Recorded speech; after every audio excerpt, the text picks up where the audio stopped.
This is about 90% true, maybe even 95%. I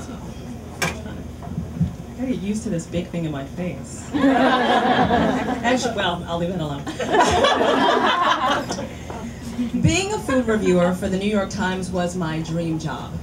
I had attended the culinary school in Manhattan. I aced all of my classes because I wouldn't accept anything less of myself.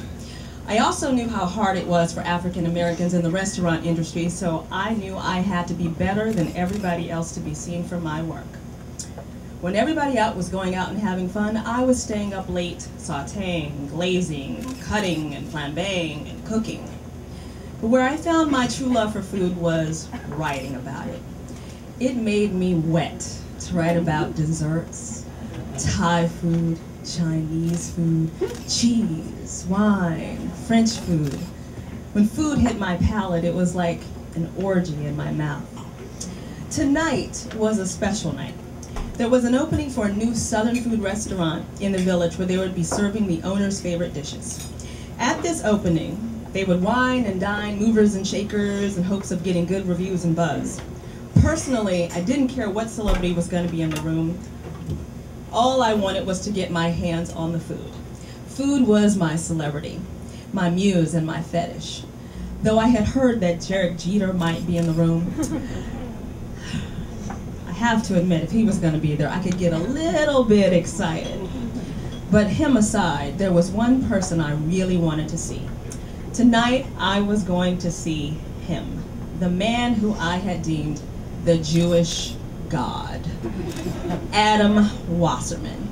Our out-of-control flirtation started over 6 months ago when I walked into a restaurant and he was the manager. When he looked at me, it took my breath away. When he found out I too was Jewish, he's like, "You're black and Jewish? It's like you're made to order." That comment made me purr. Tonight was his big night. He had opened up his own restaurant and there was much anticipation. He was a star on the rise in the restaurant world and a very eligible bachelor. When not quite sure what to wear to an opening, I always went via Coco Chanel, the little black dress.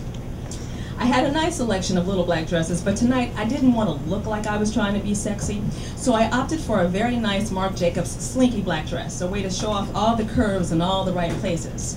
I figured I would bust out my 4-inch heels and rock those for the evening. Red lipstick, of course, was my obvious choice for my siren look.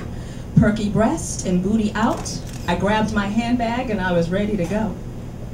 When I arrived at the restaurant, Adam was chatting away with some skinny blonde thing in the corner who was leaning all into him. I knew there would be women circling, but this woman had no shame in her game. Before I knew what was happening, somebody grabbed me and kissed me on the cheek. "Oh, hi, Sam." I lied to my teeth and told him how good it was to see him. With food dripping down his mouth, he said, "You really should try the mac and cheese." So it wasn't a good look. He was a short, fat, sloppy man. All I could think was, someone is actually married to him. Gross. "You really should try the mac and cheese." I turned around, and right in front of me was the Jewish God holding a tray of mac and cheese. I thought I was in heaven. Before I could really say anything, he's like, "Wow, you look great. I couldn't help but notice you when you walked in." Taking an opportunity to be catty, I said, "Weren't you in a deep conversation with a blonde when I walked in?" He smiled, which always made me melt. "Well, I'm standing in front of you with my mac and cheese, so why should you be jealous?" Since the comment kind of took me off guard, I just grabbed the mac and cheese and took a really huge bite. Before I could finish my sample, there was a woman shoving cornbread in my face. And I always loved cornbread, and I couldn't say no, so I took 2 pieces. Food, just shoving food down my mouth. Taking a simple break from my food joy, I wanted to see where Adam was, and he was standing across the room staring at me. I didn't know whether to find this creepy or hot. Just as I started walking toward him, the blonde came over out of nowhere and perched her skinny ass right next to him. I didn't know I was feeling so jealous. I needed a drink. The featured drink of the night was a Kool-Aid champagne drink. It was dangerously good. I kicked one back real quick and then I got myself another. When I took a glance at Adam, the blonde was seductively placing her hand on his arm and laughing and tossing her hair. I reminded myself that I was there for the food, so I began to take notes furiously. The fried chicken came out, and that was the hit of the night. People were running after the waiters and waitresses as they came out of the kitchen. As I put my drink down on the bar, I turned right into Blondie, who gave me the once-over. She was on her cell phone, and she's like, "Oh yeah, he wants me, I can tell."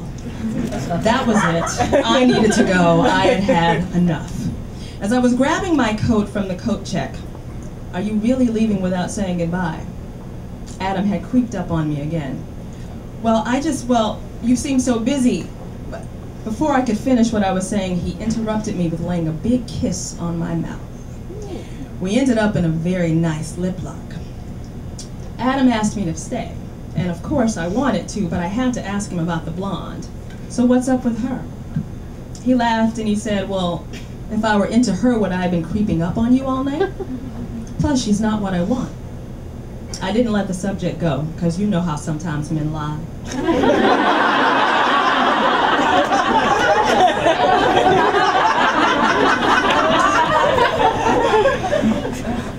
"So when are you not into big tits, skinny, and blonde hair?" Looking me straight in the eye, he said, "Well, since I met you, once you go black, you never go black." That shut me up and it turned me on. Adam then led me to his office. He wanted to show me something. I was thinking, yeah, we're gonna get naughty in the office. "I want you to try this." He pointed to a cake. "My booby makes these cakes. I'm thinking of adding them to the recipe, the menu." "You seriously brought me here for cake?" He said he would leave me alone so it wouldn't influence me. I laughed. He got me all hot and bothered, and then he took me to try cake. What the fuck? So, as I took one bite of the cake, and then I took another bite.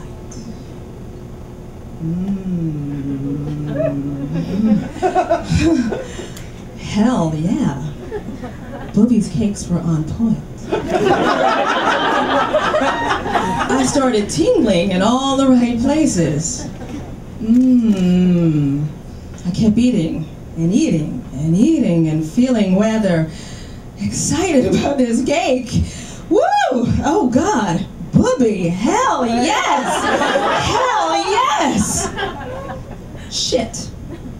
I turned around and Adam was staring at me. And he said, "I guess that means I should put it on the menu." Thank you.